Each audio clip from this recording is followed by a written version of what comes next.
Yo, today I'm going to be showing you how to make these trippy kaleidoscope effects in After Effects, so let's just hop right into it.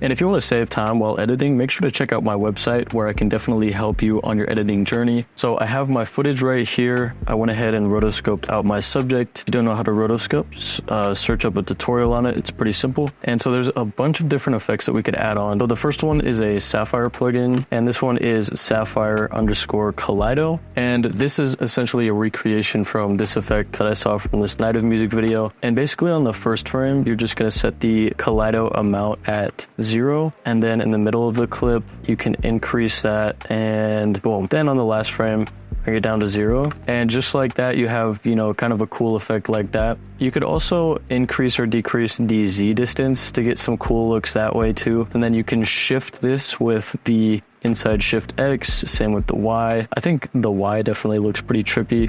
Inside rotate, and then you can turn on or off this filter, which just adds on blur, and then finally this rotate. Now this one, Kaleido Polar, I am definitely a big fan of. So if you increase or decrease the Z distance, you can get some really cool like circular effects. You could play around with that, and you can stretch this on the X or Y axis. So there's definitely a lot of potential here, and then you can also increase just the amount and, you know, go crazy. So one thing that I did with this is I set the Kaleido amount with this effect at 0 on the first frame, and then at the end of the clip just blast this up. Now I'm going to pull up my keyframes by selecting the layer and tapping U on my keyboard, highlight those keyframes, easy ease them, and then I'm going to increase this value a bit more and drag this out so it's a bit smoother. So far we have something that looks like this, and now I'm going to add on Turbulent Displace and just take it a step further.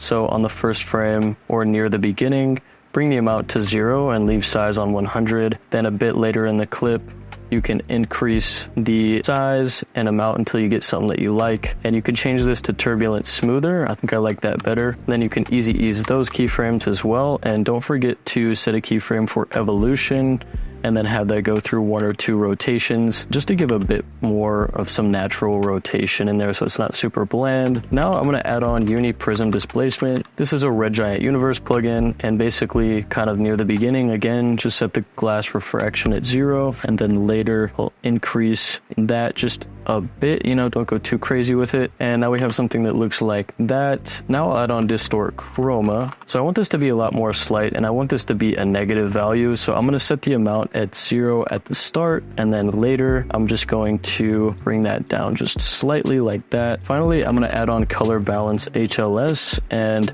again, you know, near the beginning or at the beginning, set the hue at its default position, and then later in the clip or at the end of the clip, just have this go through a bunch of rotations like that. Then of course add on the Letry color and increase the saturation, maybe to like 130 or 150. Finally add on Deep Glow or Sapphire Glow. Then we can add on an adjustment layer, put it above both clips, add on some flicker and just make it very, very slight. And then finally the finishing touch, which is essential, is creating another adjustment layer and adding on RSMB. And RSMB is going to add motion blur to all of this, so it really blends the layers together. And yeah, so that's one example, and then you can add on all of these like trippy effects on all of the other examples of this kaleidoscope effect. So let's go over some other effects that are similar to this. Now we have Kaleido Radial, and with this one it's the same. You just increase the amount and then you get a similar kind of kaleidoscope effect. And then this one you can do kind of the same as the first one. Set the Kaleido amount at 0 on the first frame,